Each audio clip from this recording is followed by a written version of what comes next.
अखिलेश यादव जिंदाबाद, जिंदाबाद जिंदाबाद, अखिलेश यादव जिंदाबाद। देश और प्रदेश में ये जवानी है कुर्बान, आदरणीय जवानी है कुर्बान। मंच पर हमारे साथ उपस्थित आदरणीय नेताजी,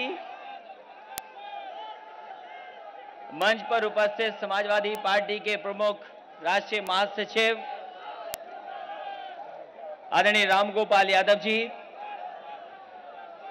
राष्ट्रीय महासचिव बिशंबर निषाद जी, हमारी पार्टी के सभी वरिष्ठ नेता,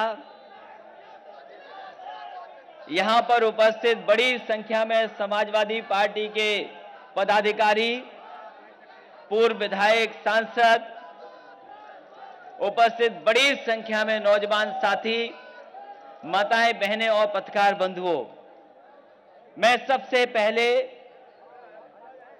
इस कार्यक्रम में आदरणीय नेताजी का बहुत बहुत धन्यवाद और आभार प्रकट करता हूं। हालांकि ये कार्यक्रम हमारे तमाम नौजवान जो गाजीपुर से पिछले 1 महीने से लगातार साइकिल चला करके चल रहे हैं, उनको धन्यवाद देने का कार्यक्रम है। साथ ही साथ अतुल प्रधान के नेतृत्व में जो उत्तर प्रदेश के इस हिस्से में लगातार पिछले कुछ दिनों से साइकिल चला रहे हैं, उनको भी धन्यवाद देने का आज मौका मिला है। मैं एक एक नौजवान का धन्यवाद देना चाहता हूं जिस नौजवान ने साइकिल चलाई है, और एक एक पार्टी के नेता कार्यकर्ता का धन्यवाद देना चाहता हूं कि जिन्होंने जगह जगह पर इन नौजवानों का स्वागत किया, इन नौजवानों के इंतजाम को किया। मैं तमाम पदाधिकारियों का बहुत बहुत आभार भी प्रकट करता हूं, और साथ ही साथ रामवृक्ष यादव जी का भी धन्यवाद दूंगा जो लगातार पिछले कुछ दिनों से साइकिल यात्रा कैसे अनुशासन में चले उसकी देखरेख कर रहे थे। मैं साइकिल यात्राओं को बधाई देता हूं जो लगभग 1000 से ज्यादा किलोमीटर चल करके आए हैं। आज दिल्ली पहुंचे हैं, जंतर मंतर। हालांकि आज मौसम ऐसा है कि आज साइकिल हम सबको चलानी चाहिए। ये मौसम हर दिन नहीं मिलता है। आज कुछ मौसम भी ऐसा है कि हमें और आपको साइकिल चलानी चाहिए थी, लेकिन किन्हीं परिस्थितियों की वजह से हम लोग साइकिल नहीं चला पा रहे हैं।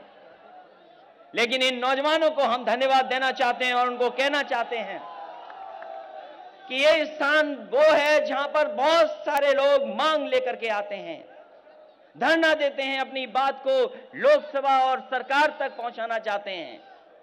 कुछ लोगों के तो सपने पूरे हो जाते हैं, लेकिन कई लोग लड़ते लड़ते निराश भी हो जाते हैं। लेकिन हम साइकिल वालों से कहना चाहते हैं जो 1000 और इस तरफ चलाए हैं साइकिल, हमें भरोसा है कि आपने पूरी की पूरी समाजवादी पार्टी को जगाने का काम किया है, जोश भरने का काम किया है, उत्साह देने का काम किया है।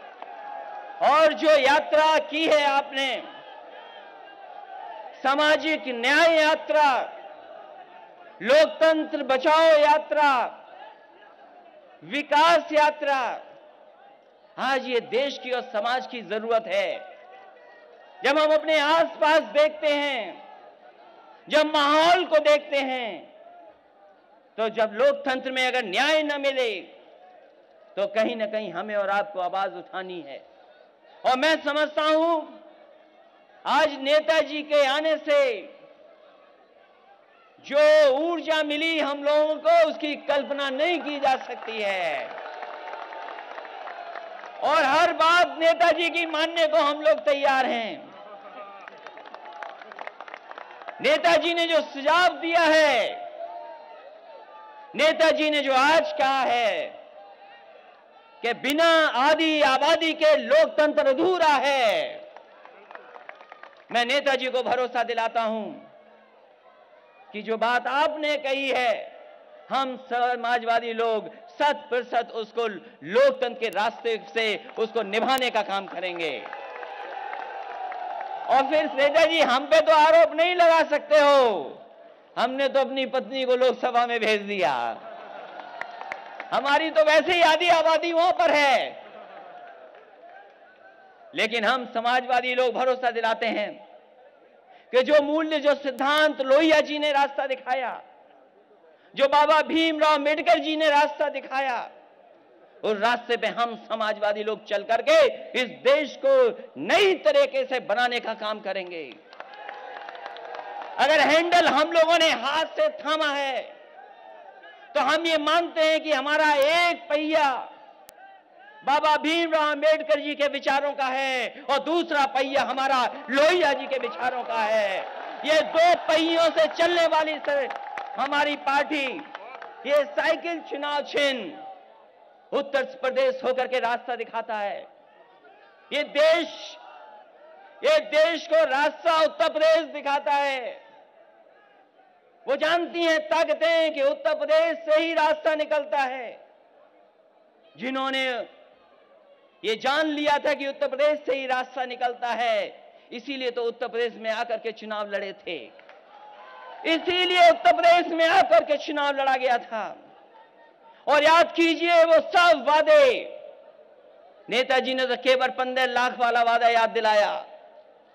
याद कीजिए वो नोटबंदी, सरकार का सबसे बड़ा फैसला कि नोटबंदी से भ्रष्टाचार खत्म हो जाएगा, काला धन वापस आ जाएगा। मैं जानना चाहता हूं, आज 1 साल 2 साल हो गए हैं, बताओ कितना नोटबंदी से भ्रष्टाचार खत्म हो गया, कितना काला धन वापस आ गया, कितने गरीबों का जीवन बदल गया। और अगर आंकड़े सही तरीके से हिसाब किताब निकाला जाए तो आज देश में 50,000 से ज्यादा किसान आत्महत्या कर चुका है। किसानों ने आत्महत्या कर ली, छोटे किसानों का खेती बाड़ी छूट करके मजदूर बन गए। जीएसटी नोटबंदी ने तमाम कारखाने बंद करा दिए और बड़ी संख्या में जाकर के कारखाने बंद हो गए, लाखों की संख्या में कारखाने बंद हो गए। नौकरी और रोजगार के कोई अवसर नहीं है। कोई अवसर हो तो हमें बता दे। नौकरी और रोजगार के अवसर आज नहीं है। जीएसटी नोटबंदी ने रोजगार छीन लिए, नौकरियां छीन ली। और जब सरकार से पूछते हैं तो सरकार कहती है कि पकौड़ा बना लो और नाली में पाइप लेकर के गैस जला लो। ये हमारे देश का दुर्भाग्य है कि जहां इतना बड़ा देश, संसाधनों की कमी नहीं, संसाधनों की कोई कमी नहीं है, उसके बावजूद भी कोई पूछने वाला नहीं हमारे देश को। और नेताजी ठीक ही कह रहे हैं कि जिस पार्टी में नौजवान ज्यादा हैं, जिस पार्टी में नौजवानों की संख्या ज्यादा है, वही पार्टी नौजवान है। मुझे खुशी है इस बात की, ये साइकिल पार्टी ही सबसे नौजवान पार्टी है। चाहे आप विधानसभा देख लें, विधान परिषद देख लें, लोकसभा देख लें और ज्यादा से ज्यादा हमारा संगठन देख लें, ये नौजवानों की पार्टी तो है ही है। लेकिन जो भरोसा किसानों को है, गरीबों को है, मैं समझता हूं आज पूरे प्रदेश में, खासकर उत्तर प्रदेश में सबसे ज्यादा भरोसा अगर किसी पार्टी के पास है गरीबों का तो वो समाजवादी पार्टी है। सोचे हमने उत्तर प्रदेश को समाजवादी ने आगे ले जाने का काम किया था। लगातार कैसे खुशहाली के रास्ते पे ले जाएं, उत्तर प्रदेश को ले जाने का काम किया था। बड़े बड़े सड़कें कैसे बने, अस्पताल कैसे बने, शिक्षा की संस्थाएं कैसे बने, इलाज का इंतजाम कैसे हो, वो तमाम सुविधाएं देने का काम किया। किसान हमारा गन्ने वाला दुखी है। यही सरकार ने वादा किया था कि हम गन्ने का किसानों का पूरी पैदावार का पैसा भुगतान कर देंगे। लेकिन ये वेस्टर्न यूपी में चले होंगे हमारे अतुल प्रधान और ये तमाम साइकिल वाले और हमारे नेता आए होंगे, वो जानते होंगे अभी भी किसानों का बहुत सारा पैसा बकाया है, अभी किसानों का पैसा भुगतान सरकार नहीं करा पाई है। और जब सरकार से पूछते हैं तो सोचो हमारे मुख्यमंत्री कितने अच्छे हैं। वो कहते हैं किसान ज्यादा गन्ना पैदा करता है इसीलिए तो डायबिटीज हो रही है। हमारा मुख्यमंत्री कितने अच्छे हैं। वो कहते हैं अगर बंदर भगाना है तो हनुमान चालीसा पढ़ दो, अपने आप बंदर भाग जाएंगे। लेकिन याद रखना, ये लाल टोपी वाले लोग, समाजवादी लोग साइकिल उठा लिए हैं। अब 2019 में पता लगेगा कौन भागेगा, कौन हटेगा। और जहां तक सवाल सामाजिक न्याय का है, हम पे आरोप समाजवादियों पे लगता था, न जाने कितने आरोप लगे हैं। आज संस्थाओं का क्या हाल है देख लो, आज जो नियुक्तियां हो रही हैं आज वो देख लो। उत्तर प्रदेश जो करीब से देखा है, बताओ यूनिवर्सिटी और कॉलेज में किनको नौकरियां मिल रही हैं। अस्पतालों में इलाज तब होता है जब जात पूछ ली जाती है, तब जाकर के इलाज होता है। थानों में तब कार्रवाई होती है जब जात पूछ ली जाती है। हम जानना चाहते हैं, आज समाजवादियों की सरकार नहीं है, कौन विशेष लोग हैं जो पूरे के पूरे उत्तर प्रदेश की मालदार कुर्सियों पर बैठ करके पूरे के पूरे उत्तर प्रदेश को बर्बाद करने का काम कर रहे हैं। जहां उत्तर प्रदेश आबादी का सबसे बड़ा प्रदेश है, स्वास्थ्य सेवाएं चरमरा गई हैं। केवल 7-8 जिलों में ही 1000 बच्चे मर गए, ऑक्सीजन के बिना बच्चे मर गए। कौन जिम्मेदार है इसके लिए? अगर कोई जिम्मेदार है तो वो भारतीय जनता पार्टी की सरकार, जिन्होंने गलत नीतियों के रास्ते पे ले जाने का काम किया। इस मौके पर मैं अपने तमाम नौजवानों को बधाई देना चाहता हूं, स्वागत करना चाहता हूं। और ये साइकिल चलाने का सिलसिला यहां नहीं रुकेगा, क्योंकि गाजीपुर से चल करके आए हैं। यही जगह हम सब पहुंचना चाहते हैं, और यही जगह है जो हमारे गरीबों किसानों का सपना पूरा कर सकती है, हमारे दलित भाइयों का सपना पूरा कर सकती है। तमाम जिनको आजादी के बाद कोई हिस्सा नहीं मिला, उनको कोई भी हक और सम्मान दिला सकता है, तो हम समाजवादी लोग हक और सम्मान दिलाना चाहते हैं। बहुत आरोप लगता था समाजवादियों पर, अब तो चाहते हैं कि अब तो कम से कम जनगणना हो जानी चाहिए। और कभी ये लोग किसी के से लड़ा देते हैं, कभी किसी के बीच में नफरत फैला देते हैं। आज मौका है इस बात को भी कहने के लिए कि सामाजिक न्याय तभी संभव है जब कम से कम जात के आधार पर गिनती तो देश की में हो जाए, आखिरकार कौन कितनी आबादी का है। और आज तो बहुत आसान है, आज तो टेक्नोलॉजी है, आप जब चाहें तब गिन लेंगे। इसलिए हम आपसे कहना चाहते हैं, जहां जनगणना हो रही है, बिना आधे अधूरे आंकड़ों के साथ कोई पूरी न्याय नहीं मिल सकता है। इसलिए जब सामाजिक न्याय यात्रा आई है तो ये संकल्प लें, ये आवाज दें कि जब जनगणना हो तो हमारी आपकी सब जात के आधार पर कम से कम वो भी जनगणना हो जाए, जिससे आपको उनके बीच में न्याय देने में आसानी हो जाए। इसलिए इन्हीं शब्दों के साथ मैं साइकिल चलाने वालों का धन्यवाद देता हूं। इस कम समय पर जो हमारे कार्यकर्ता इतनी बड़ी संख्या में आए हैं, जो एक एक नौजवान आया है, एक दिन की तैयारी में जो जंतर मंतर की सड़क भर दी यहां पर, मैं एक एक नौजवान का धन्यवाद देना चाहता हूं, आभार प्रकट करना चाहता हूं। लेकिन याद रखें, यहां से संकल्प लेके जाएं। हो सकता है कुछ लोग आए होंगे निराश होकर चले गए हों, लेकिन हम समाजवादी नौजवान हैं, हम लोग निराश होने वाले नहीं हैं। 2019 में दुगनी ऊर्जा के साथ हम समाजवादी को आगे बढ़ाने का काम करेंगे। और जब नेताजी का आशीर्वाद मिल गया हो तो इससे बड़ा आशीर्वाद कोई हो ही नहीं सकता।